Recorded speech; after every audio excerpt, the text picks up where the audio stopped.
Hello everyone! Again, welcome to Math Tuto with Teacher Jomina. So before we start, let's have first our objectives. So after going through this lesson, you are expected to 1. Multiply decimals and mix decimals with factors up to 2 decimal places. And 2. Solve routine and non-routine problems involving multiplication of decimals and mixed decimals including money using appropriate problem-solving strategies. So are you ready to listen to our class for today? Great! So for today, we are now in Quarter 1, Module 7, and we are going to discuss about multiplying decimals and mixed decimals up to 2 decimal places. So let's start. Multiplying decimals is just like multiplying whole numbers. You get the partial product and then the sum. Count the number of decimal places in the factors and put the decimal point in the product. Okay, so let's have example number 1. Find the product of 23 hundredths times 13 hundredths. In order to find the product of our decimals or in order to multiply decimals, we are going to follow 3 steps. And the first step is to align the decimal numbers vertically in columns. So, isusulat daw natin yung ating decimal numbers ng patayo or vertically. At kapag sinulat natin siya, ganito po yung kanyang magiging itsura. So, yung 23 hundredths ay nasa itaas at yung 13 hundredths ay nasa baba. And then, after that, let's proceed with step number 2.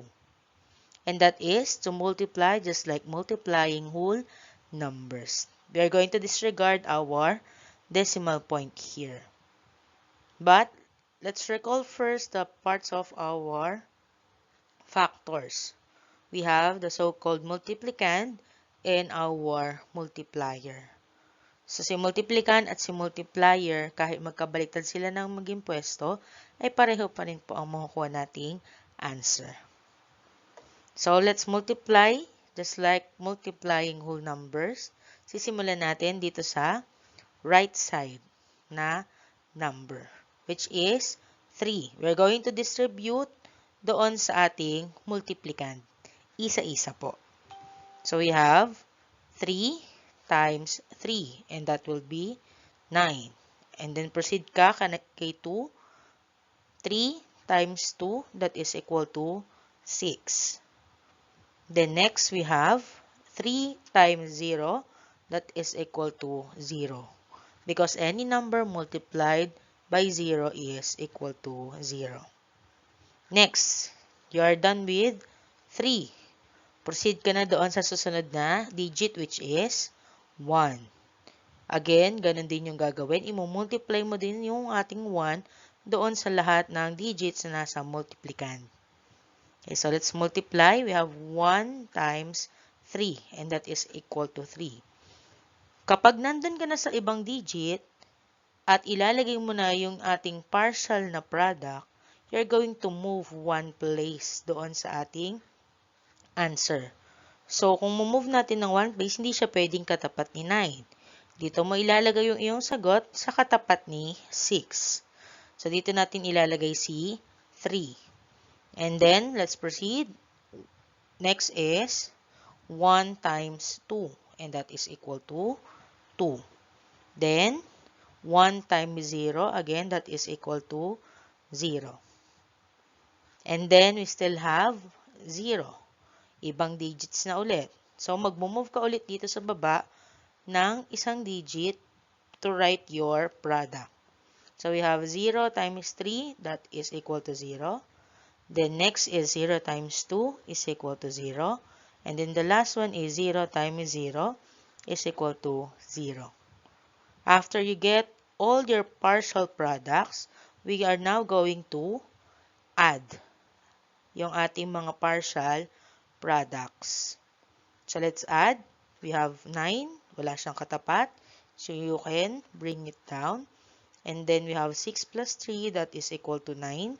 And then 0 plus 2 is 2. And then plus 0 is 2. Next, we have 0 plus 0 is equal to 0. And then, yung 0 natin dito sa last, wala rin siyang katapat, you can bring down. Then after that, you can now proceed with step number 3. And our step number 3 is to count the number of decimal places in the factors, and this should be equal to the number of decimal places in the product. Meaning, bibilangin daw natin yung decimal places dito sa ating factor, sa ating multiplicand and multiplier. At ganun din yung bilang na gagawin natin dito sa ating final answer para makuha natin kung saang decimal point ba natin ilalagay.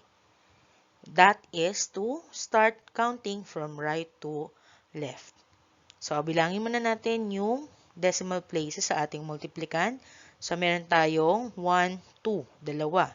And dito naman sa ating multiplier, meron tayong 1, 2, dalawa din. So, 2 plus 2, 4 na decimal places yung ating bibilangin from right to left. So, simula tayo dito sa dulo ni 9. At mag-move tayo ng 4 na beses. So, 1, 2, 3, 4. And you're going to put your decimal point between 2 zeros. So, the product of 23 hundredths and 13 hundredths is 299 thousandths. Okay, now let's proceed with example number 2. 2 and 8 hundredths times 1 and 61 hundredths equals n. So again, for our step number 1, we're going to align them vertically in columns. And kapag sinulat natin sila, yung nasa taas, which is our multiplicand, is 2 and 8 hundredths. And yung nasa baba, yung ating multiplier, is 1 and 61 hundredths. So let's multiply them for step number 2, just like multiplying whole numbers. So unahin natin is yung 1. So multiply natin isa-isa dito sa ating mga multiplier. So we have 1 times 8, that is equal to 8. And then 1 times 0, that is equal to 0. 1 times 2, that is equal to 2. Then after that, proceed ka na sa next digit, which is 6. 6 times 8, that is equal to 48. Pero yung ating nakuwang product is 2 digits. And kapag 2 digits, hindi natin siya pwedeng isulat dito sa ating partial product. Yung 8 lang ang pwede nating isulat, and then we are going to regroup yung 4 dito sa itaas. So, itatapat natin siya sa tapat ni 0, yung next digit na ating imumultiply. So, next we have 6 times 0, that is equal to 0. Then, ipa-plus natin yung ating niregroup na 4, and that is equal to 4. Then, next we have 6 times 2, that is equal to 12. Since 2 digits siya, pero wala na tayong kasunod na number na pwedeng i-multiply, you can now write 12. So, we are done with 6. We have the last digit, which is 1. So, we are going to multiply 1 doon ulit sa ating multiplicand. So, 1 times 8, that is equal to 8. So, again, kagaya ng sinabi ko kanina, mag-move tayo ng isang place value or ng isang digit na paglalagyan natin ng ating partial product. Sa kada palit natin ng digit na minumultiply doon sa ating multiplier, inuusod natin ng isang beses. Kaya kung mapapansin nyo, hindi sila pantay-pantay. So let's proceed. We have 1 times 0, that is equal to 0. And then 1 times 2, that is equal to 2. So, na-multiply na natin yung ating digit sa multiplier. Lahat na sila ay na-multiply. We can now add. I-add na natin yung ating mga partial products. So, we have 8. Wala naman nating pwedeng i-add sa kanya. Walang katapat. So, bring down 8. And then, 0 plus 8 is equal to 8. 2 plus 4 is 6. Plus 8 is 14. Again, 2 digits. Hindi natin pwedeng isulat kasi meron pa tayong kasunod na pwedeng i-add. So, yung 4 lang, isulat natin, and then we're going to regroup 1. Then, next, we have 1 plus 2 is 3 plus 0 is 3. And then, the last one is 1 plus 2, that is equal to 3. Then, after that, after you multiply, the last step is to count the decimal places doon sa ating factors. So, dito sa multiplicand, we have 1, 2, dalawa.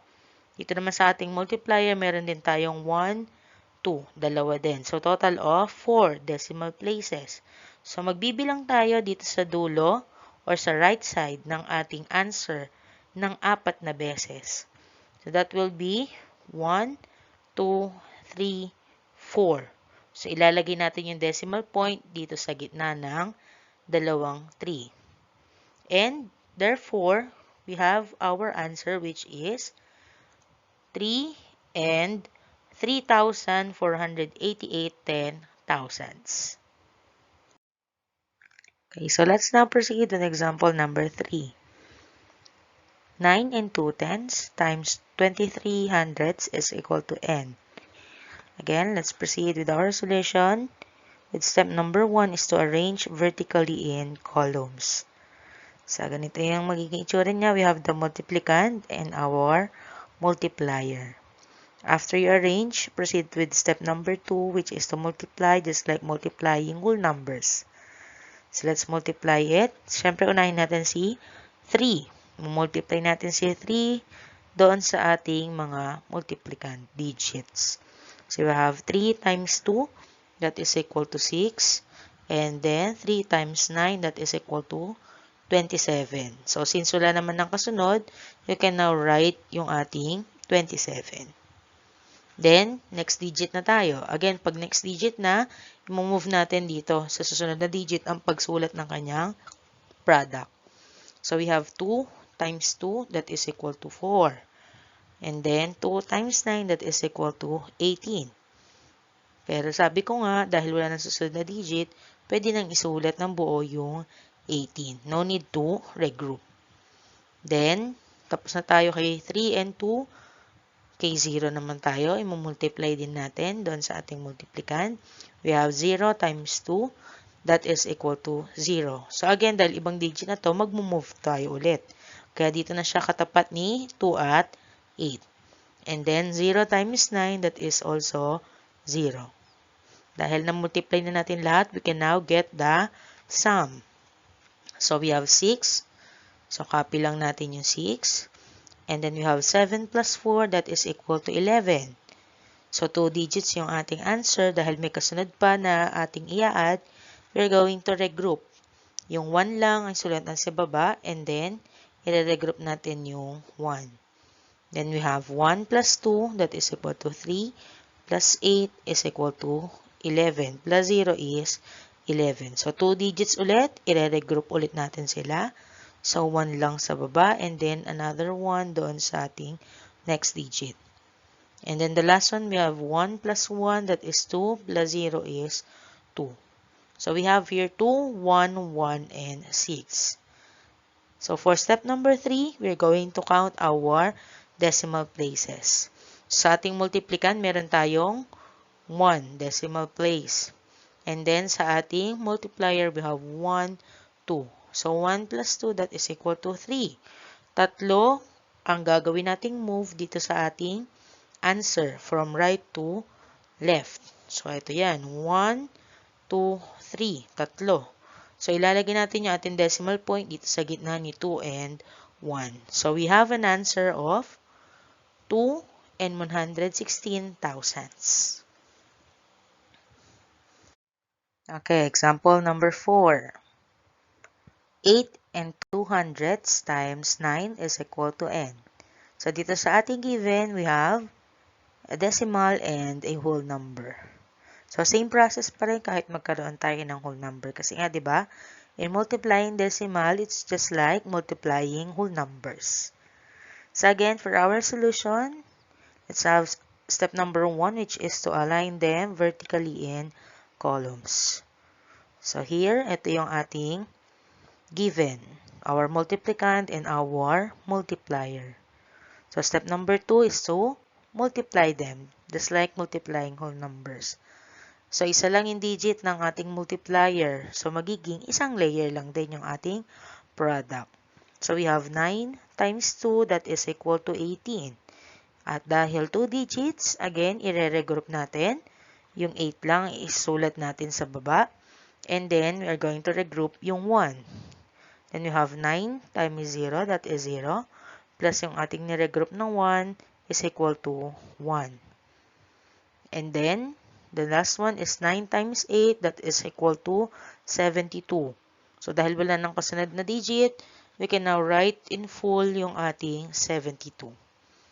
So, wala na tayong pwedeng i-multiply pa dahil iisa nga lang po ang ating multiplier. So, this will be your answer, but dahil ito ay decimal pa rin, we are going to count the number of decimal places doon sa ating given factors. So, sa ating multiplicand, meron tayong 1, 2, dalawang decimal place or dalawang decimal places. Dito naman sa ating multiplier, wala siyang decimal place. So, meaning, dalawa lang yung ating bibilangin. So, that is from right to left. So, 1, 2. Ilalagay natin yung ating decimal point between 2 and 1. So, our answer is 72 and 18 hundredths. And for our last example, example number 5, read and understand the problem. Use Agonsa to solve the problem. So, our process in solving our problem is using the acronym Agonsa. So, last time ay nagawa na rin natin ito at nagamit na natin yung Agonsa. So, let's have our problem. Akeisha sells fruit shakes.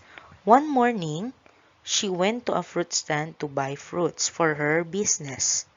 She decided to buy papayas which are sold at 18 pesos and 25 centavos per kilogram. How much will she pay for 2 and 4 kilograms of papayas?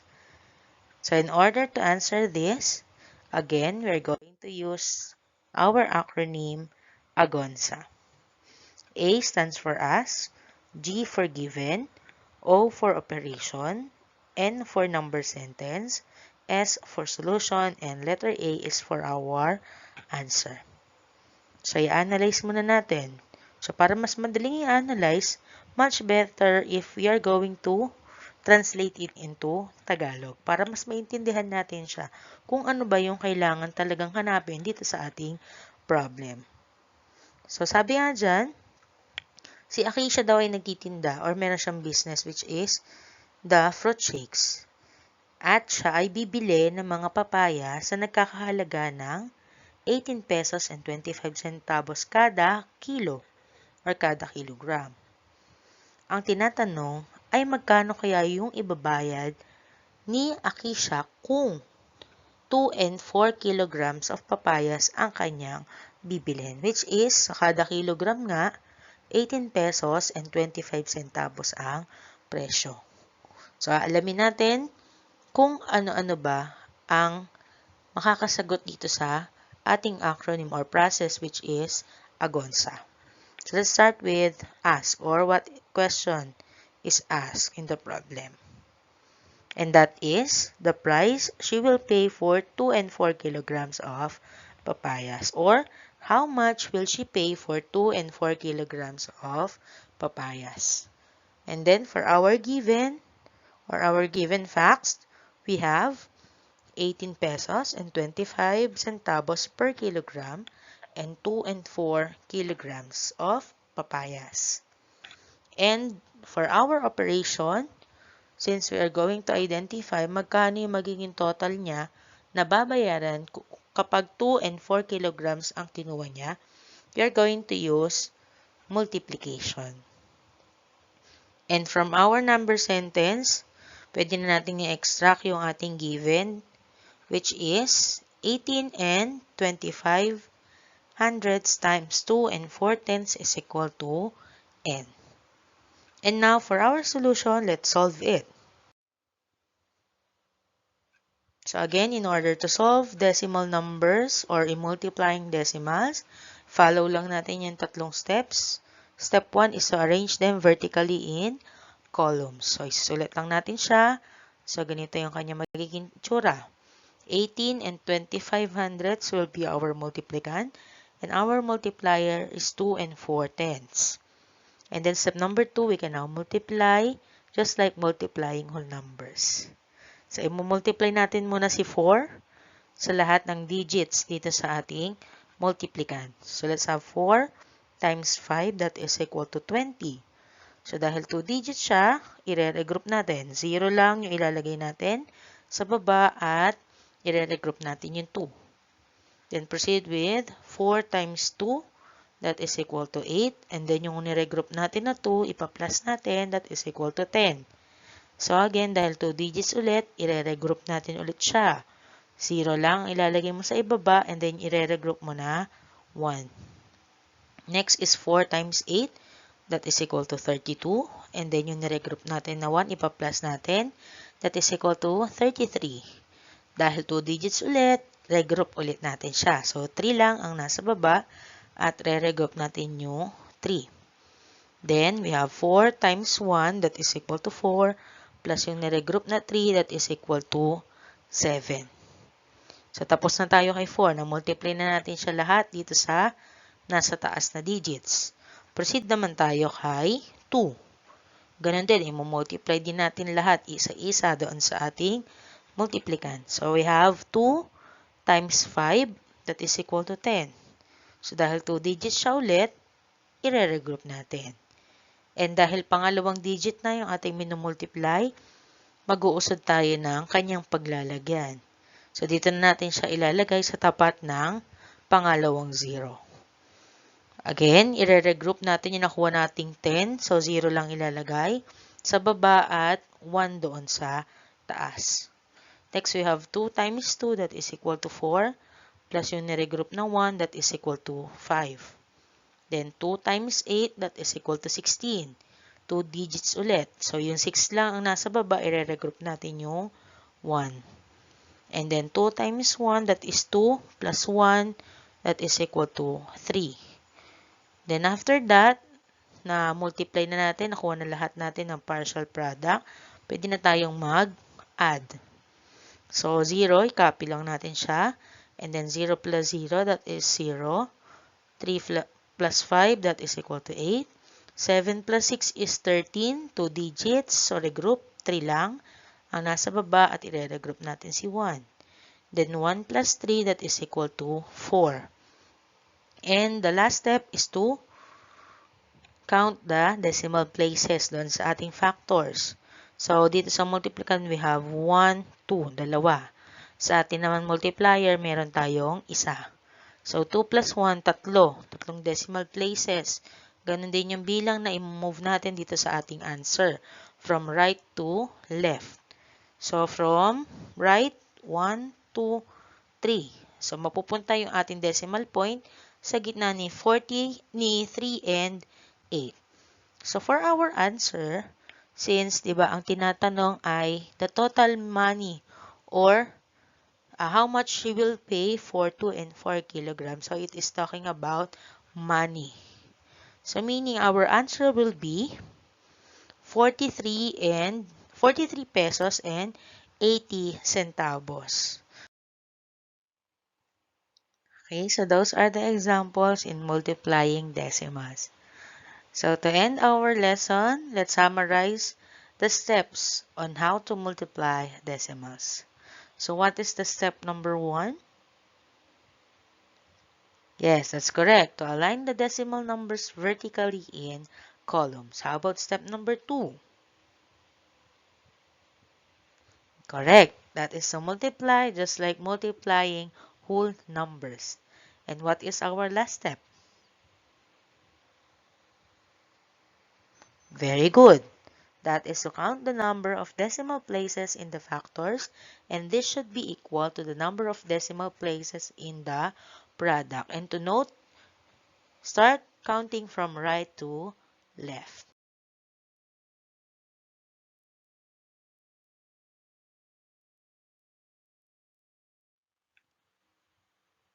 So that is the end of our discussion regarding multiplying of decimals.